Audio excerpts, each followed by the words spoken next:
Chase Chrisley lives to burst his sister's bubble. What brother doesn't? A recent fiery post from Savannah got quite a bit of attention from her followers. Commenters were quick to tell Savannah she was spoiled. However, her brother Chase decided to show the sassy glamour girl in a different light. Read on to get a look at the video he posted on Instagram. Savannah Chrisley recently shared a photo of herself on a private jet. Channel sneakers kicked up. The glamour of the shot is something most of her followers would love to experience. She sported a black turtleneck, gray sweatpants, gold accessories, and Channel high-top sneakers. Despite being flown around in a private jet with expensive accessories, Savannah shared she's been having some toxic thoughts recently. In the post caption, she stated, "Couldn't come up with any captions that weren't toxic. Might as well keep my mouth shut." She followed the statement with the hashtag I fondly called say what and thinking.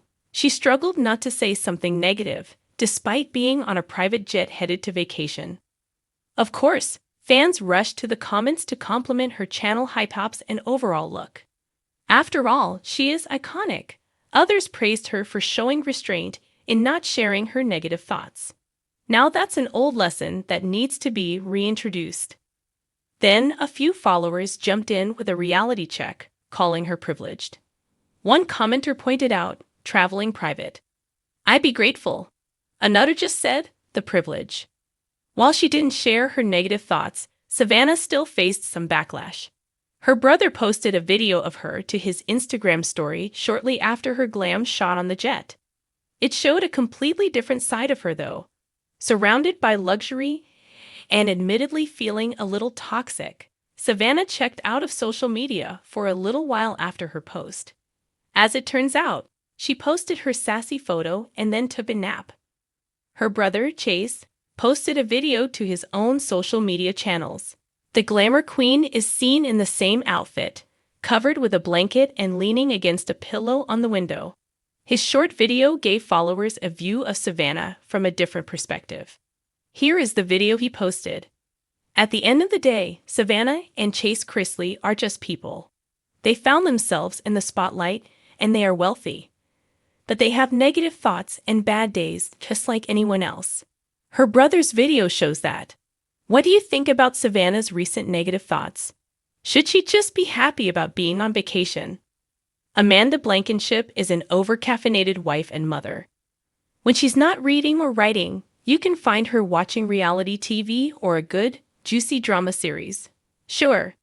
Here's a creative and engaging 1,500-word fictional story titled, Savannah Chrisley was a force of nature, confident, sassy, and fiercely independent. She had her routines, her rules, and her unshakable vision board with sticky notes color-coded by goal category. Everything in Savannah's world had a place, including her big brother, Chase, who, in her mind, existed solely to test her patience. For the past few months, Savannah had been in her hyper-focus era. She was launching a new skincare line, hosting a podcast, and occasionally reminding the world and herself that the Chrisley spirit hadn't been broken despite the chaos in their personal lives. Chase, meanwhile, had entered what he called his philosophical freedom phase, which mostly meant he woke up late, listened to conspiracy podcasts, and spent too much money on NFTs he barely understood. Their relationship was a delicate balance of banter, sarcasm, and unconditional love. But even Savannah had her limits, especially when it came to her meticulously planned life being disrupted. Enter the bubble. It was Chase who coined the term after he found a list taped to Savannah's fridge titled, My Life Bubble, Things That Keep Me Sane. The list included kale smoothies, infrared saunas, early morning affirmations, and a strict ban on drama. To Chase, it was laughable. To Savannah, it was survival. Chapter 2. The pop heard round Nashville one Thursday afternoon. Savannah was recording her podcast, Unlocked with Savannah Chrisley, in her newly built home studio. Her voice was poised, calm, and inspiring as she encouraged her listeners to create peace by protecting your personal bubble. Chase, who had been sitting in the kitchen wearing pajama pants and munching on hot Cheetos at 2 p.m., heard the word bubble and smirked. It was Tiny burst into the studio mid-recording. "Vreakanews," he shouted, holding up his phone. "Aliens have landed in Alabama, and they brought a new energy drink that makes you invisible." Savannah yanked off her headphones. "Are you kidding me right now?" "I'm liberating your listeners," Chase declared. "They need to hear the truth. And you, my dear sister, need to get positivity bubble." Savannah stared, blinking. "Did you just barge into my recording, wearing flamingo socks and a Cheeto mustache?" Chase bowed. "Yes, and I'd do it again." Chapter 3. A sibling summit later that evening. After some yelling and a few passive-aggressive protein bar tosses, the siblings convened for what Chase called a sibling summit in the living room. "I'm just saying," Chase began, lounging like a philosopher king on her white couch. "You're always in control. Where's the fun in that? When was the last time you did something that wasn't on your planner?" Savannah rolled her eyes. "You don't need a planner because your whole life is unplanned. That's called spontaneity, sweetheart. It's called chaos." He pointed his Cheeto-dusted finger at her. "You've built a bubble so tight, not even joy can get in." She paused, stung by the truth in his words. For a moment, her confident facade faltered. "Fine," she said. "You want me to pop my bubble? One day. I give you 1 day to take me out of it. You plan it. I'll go. No judgments. But after that, you shut up about my routines." Chase grinned, rubbing his hands together. "Deal. Just don't wear anything beige." Chapter 4. Chase's bubble-busting day. The next morning, Savannah stood in her living room wearing jeans, sneakers, and a hesitant expression. Chase appeared wearing a Hawaiian shirt, sunglasses, and a suspiciously excited smile. "Welcome to the Bubble Buster Day," he announced. "We're leaving comfort zones, questioning your definition of fun, and eating things without reading the labels." Their day started at a goat yoga farm. Yes, yoga with actual goats. Savannah shrieked as one climbed on her back mid-cobra pose. "This is not centering." Chase laughed so hard he nearly fell over. Next was a trip to a hidden arcade, where they battled in vintage Pac-Man and skee-ball. Savannah, surprisingly competitive, started to loosen up. "I forgot how fun this is," she said, laughing as she beat Chase in Dance Dance Revolution. "You're sweating like a popsicle in July." "Joy," he gasped. "I think you're feeling joy." Lunch was at a food truck serving tacos Savannah couldn't pronounce.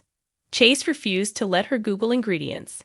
"Live a little," he said, handing her a suspiciously green taco. "If it glows, it grows." They ended the day at a lake where they took a spontaneous paddleboard lesson. Savannah was terrified at first, wobbling like a baby deer, but eventually found her balance. As the sun set over the water, she lay on her board, floating. "You win," she said quietly.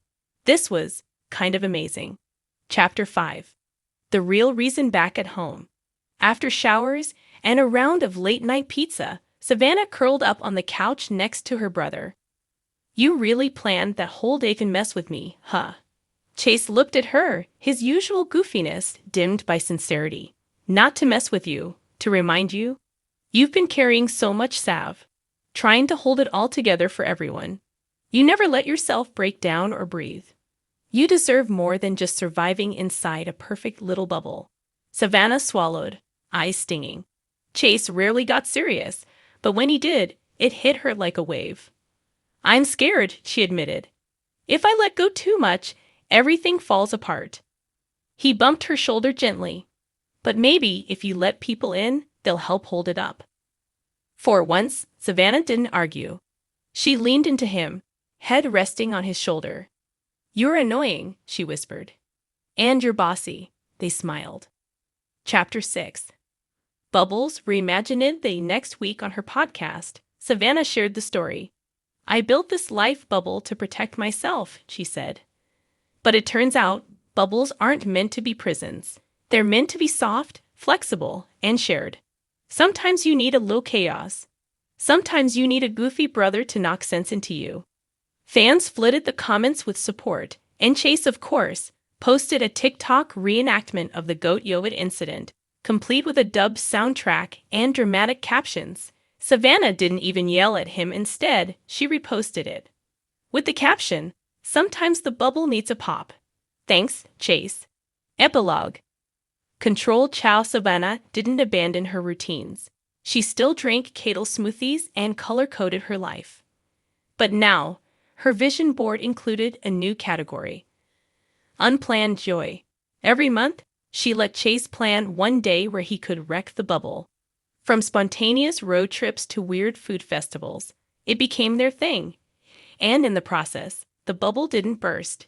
It expanded to include laughter, balance, and a reminder that even the most controlled lives need a little beautiful chaos.